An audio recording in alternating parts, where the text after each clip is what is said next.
Hello students, in this lecture we are going to learn liquidity measures according to Reddy committee report. In the last lecture we already discussed on how to measurement money supply in economy through M1, M2, M3 etc. M1 it means C plus DD plus OD.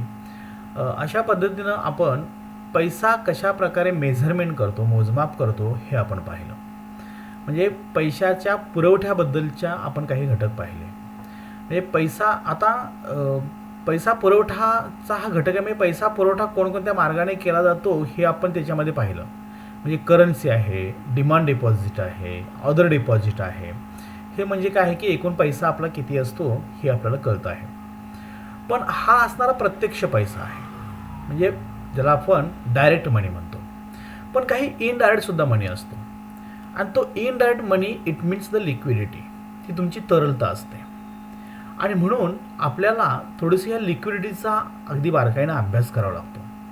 म्हणजे जर लिक्विडिटीच्या बाबतीत आपण पाहिलं तर त्याच्यामध्ये सुद्धा L1, L2, L3 असे प्रकार आपल्याला अभ्यासाला मिळतात. पण it's a very historical measurement of liquidity.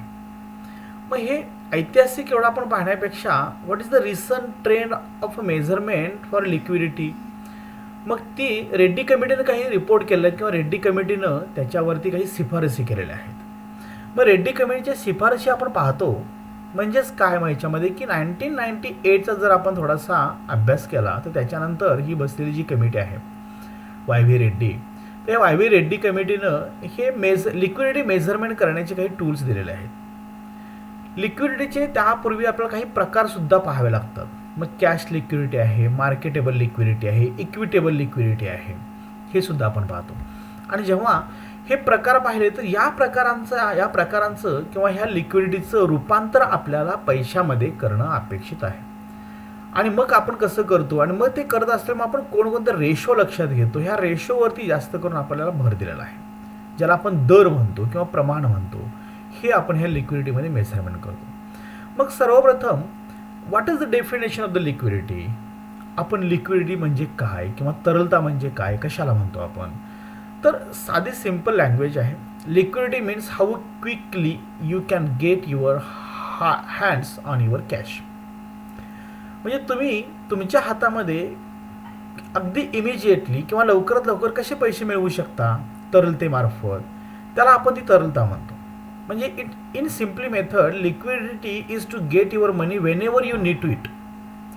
म्हणजे जिथं जिथं तुम्हाला तुमचे पैसे हवे आहेत त्या प्रकारात तुम्ही अगदी आवर्जून चांगल्या प्रकारे पैसे तुम्ही मिळवू शकता. अशी जेव्हा ज्या घटकाचं रूपांतर तुम्हाला पैशामध्ये इमिजिएटली करता येतं, ताबडतोब करता येतं, त्याला आपण लिक्विडिटी म्हणतो किंवा तरलता म्हणतो.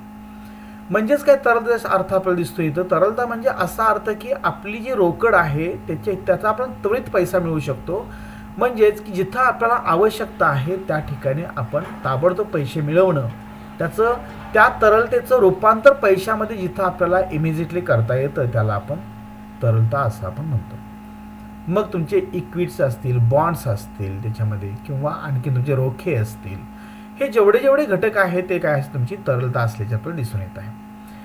आता हे पाहिल्यानंतर आपण ह्या लिक्विडिटी मेजरमेंट करत असताना मग ह्या रेड्डी कमिटीनं काय सांगितलेलं आहे, रिपोर्ट काय दिलेला आहे, कशा प्रकारे आहे, आणि मग त्याच्यामधलं सर्वात महत्त्वाचे रेशोज काय आहेत. म्हणून मी सुरुवातीला तुम्हाला सांगितलं की L1, L2, L3 हे जे आहे, L म्हणजे लिक्विडिटी 1, मग त्याच्यामध्ये M1 येतो, किंवा मग एकूण असणारे तुमचे काही बॉन्ड्स येतात, डिबेंचर्स येतात, तर असे काही त्याच्यामध्ये प्रकार आहेत.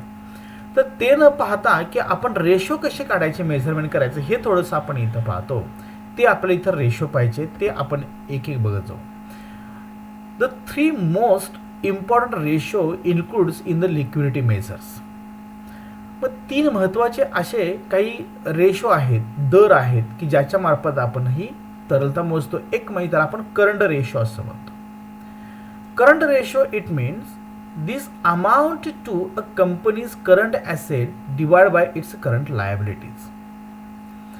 त्या कंपनीची असणारी जी चालू लायबिलिटी आहे, ती चालू लायबिलिटी किंवा तिची तरलता जी असेल त्याच्यामधून एकूण त्याची असणारी करंट ॲसेट जी आहे, मालमत्ता आहे, ही डिवाइड करतो आपण. एकमेकांमध्ये डिवाइड करतो आपण, आणि डिवाइड केल्यानंतर it determinate whether a company can pay off all in the short term debts with the money received from selling its asset. म्हणजे एखाद्या कंपनीकडलं त्याचे असणारे त्याला पैसे इमिजिएटली मिळवायचे असतील, शॉर्ट टर्ममधलं डेब्ट त्याला क्रिएट करायचं असेल, त्याला पैसे मिळवायचे असतील कशामार्फत, it's a selling it's a current assets. त्याची असणारी जी चालू मालमत्ता आहे, ही चालू मालमत्ता त्याची त्यानं जर इमिजिएटली विकल्यानंतर त्याला शॉर्ट टर्म डेब्ट मिळत असेल, जर अल्पकालीन कर्ज मिळतं, हे अल्पकालीन कर्ज मिळतं, त्याला आपण करंट रेशो म्हणतो. आता हा रेशो डिटरमाइन करण्याचा अधिकार हा RBIला असतो. म्हणजे तुम्ही किती दरानं एकूण तुमची असणारी मालमत्ता विकायची आहे. आणि म्हणून याच्यामध्ये आपल्याला लक्षात येतं की करंट रेशो म्हणजे काय, हा चालू रेट असतो. हा डे टू डे रेट तुमचा बदलणारा असेल, डे टू डे हा तुमचा रेट ठरणारा असतो. आणि म्हणून this amount to a company's current asset divide by its a current liabilities. त्यांची करंट लायबिलिटीज किती आहे तिला ते आपण डिवाइड करतो, त्यांची असणारी करंट ॲसेट आहे. आणि त्यातून जर कंपनीला एखादे पैसे पे करायचे असतील, एखादे पैसे क्रिएट करायचे असतील, तर शॉर्ट टर्म डेब्ट म्हणून current asset they can selling to the other entrepreneurs. हा एक भाग किंवा हा एक रेशो आपल्याला असलेला दिसून येतो आहे. दुसरा रेशो आहे तो म्हणजे क्विक रेशो. ह्या क्विक रेशोला ॲसिड रेशो हा सुद्धा एक शब्द आहे. दुसरा ॲसिड रेशो. ॲसिड म्हणजे काय, immediately impact of the acid, impact of the chemical, म्हणजे त्याला ॲसिड म्हणतो आपण, म्हणजे इमिजिएटली येतो.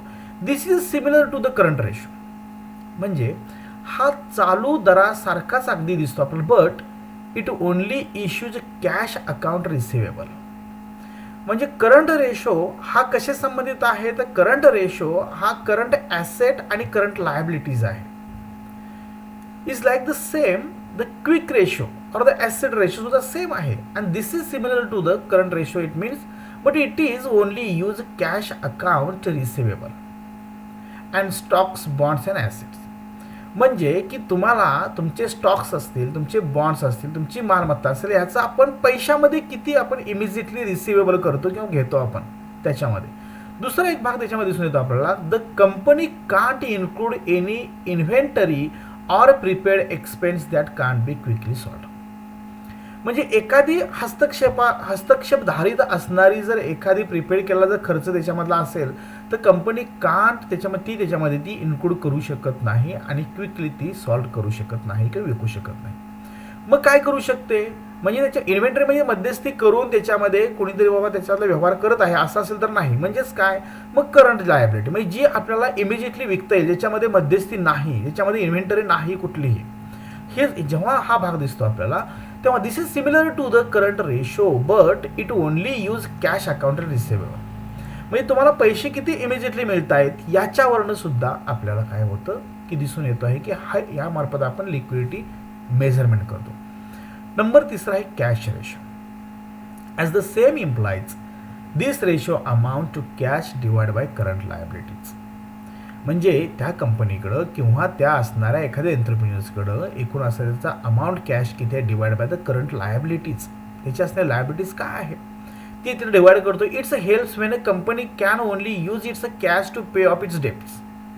म्हणजे इतका याचा चांगला फायदा काय असतो की जेव्हा कंपनीला जर एखादं त्याचं असणारं डेब्ट आहे, कर्ज आहे, जेव्हा त्यांना पे ऑफ करायचं असेल तर you can use it, they can use it, ती त्याला ते वापरू शकतात. हा भाग दिसतो आपल्याला.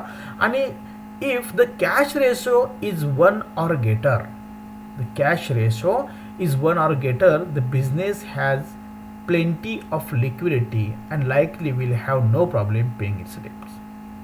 म्हणजे एक मोठमोठ्या एखाद्या बिझनेसचे जे कर्ज असतात, ह्या कर्जांचा जेव्हा आपण विचार करतो तेव्हा ही जी कर्ज असतात तेव्हा ह्या कर्जांचा आपण करतो काय, मग इमिजिएटली आपल्याला विकायचे आहेत का, आपल्याला घ्यायचे आहेत का, तर आपण मग ते कर्ज जेव्हा कर्जाचा प्रॉब्लेम असतो हा प्रॉब्लेम इमिजिएटली सॉल्व्ह करायचा आहे का. म्हणजे आपण फॉर एक्झाम्पल मी तुम्हाला एखाद्या आमच्या साखर कारखान्यात देतो की साखर कारखाने, सहकारी साखर कारखाने आजारी पडतात आणि सहकारी साखर कारखाने आजारी पडलेले सहकारी साखर कारखाने आपण ते पुन्हा विकून टाकतो.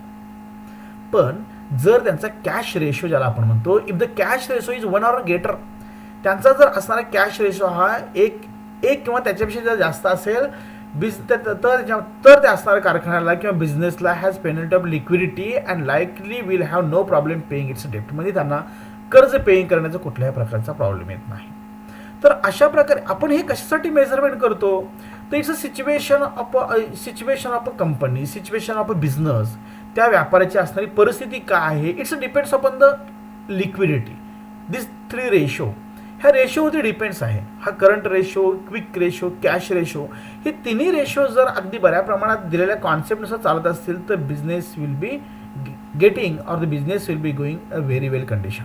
हा चांगल्या प्रकारे चाललेला आहे किंवा नाही हे यातून आपल्याला फिक्स करतात. म्हणून लिक्विडिटी मेजरमेंट करणं फार महत्त्वाचं आहे. This is says about the V Reddy committee report. आता याच्यापेक्षा सुद्धा पुढचे त्यांनी बऱ्याच वेळा सांगितलेले आहेत, काही आणखीन रेशोज आहेत, आणखीन प्रकार आहेत, पण आपल्याला महत्त्वाचे 3 रेशो आहेत, एवढा आपण अभ्यास आहेत. करंट रेशो, क्विक रेशो आणि cash ratio. Thank you so much. Thank you for watching this video.